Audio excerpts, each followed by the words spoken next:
Shalom, selamat pagi.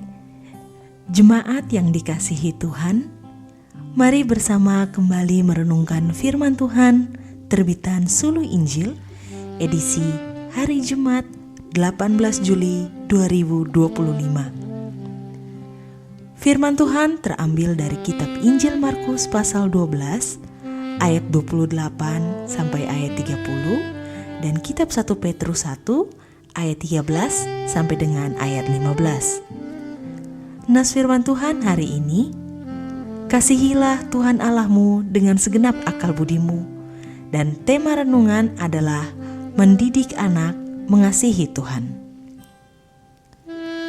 Pengajaran dari Yesus tentang mengasihi Allah merupakan pengajaran yang utuh dan sempurna, meliputi seluruh keberadaan hidup manusia.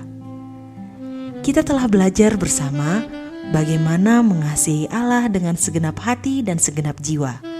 Dan hari ini, marilah kita belajar bersama bagaimana mengasihi Allah dengan segenap akal budi.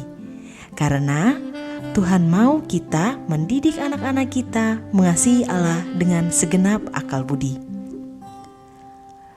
Alkitab menyaksikan orang-orang pilihan Allah adalah orang-orang yang diperlengkapi dengan hikmat pengetahuan yang utuh dan seimbang antara spiritualitas dan rasio.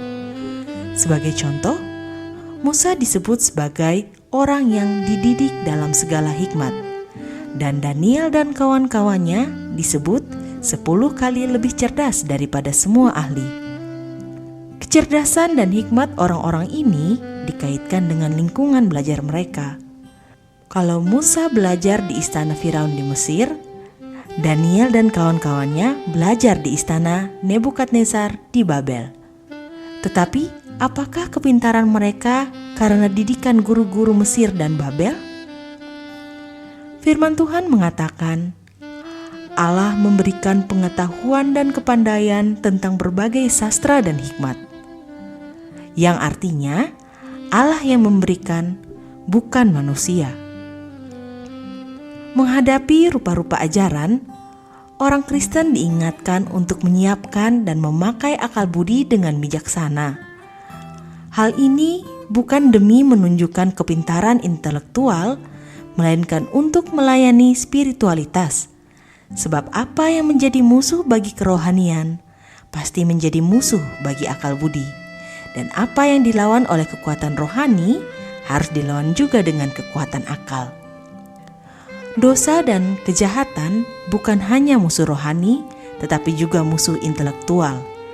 Keduanya seiring sejalan. Kekuatan rohani menopang akal budi, dan akal budi melayani kerohanian, sehingga ada keseimbangan rohani dan akal budi. Para orang tua diingatkan untuk mendidik anak-anak mengasihi Allah dengan segenap hati, segenap jiwa, dan juga akal budi, dengan cara melawan segala bentuk kebodohan dan pembodohan. Orang tua perlu menolong anak-anak mengembangkan sikap kritis dan bukan melarang bertanya. Di saat yang sama, orang tua perlu juga menolong anak untuk mengembangkan rasa kagum dengan memberikan pujian yang wajar terhadap segala kebaikan Allah. Karena takut akan Tuhan artinya tanda akal yang sehat. Amin.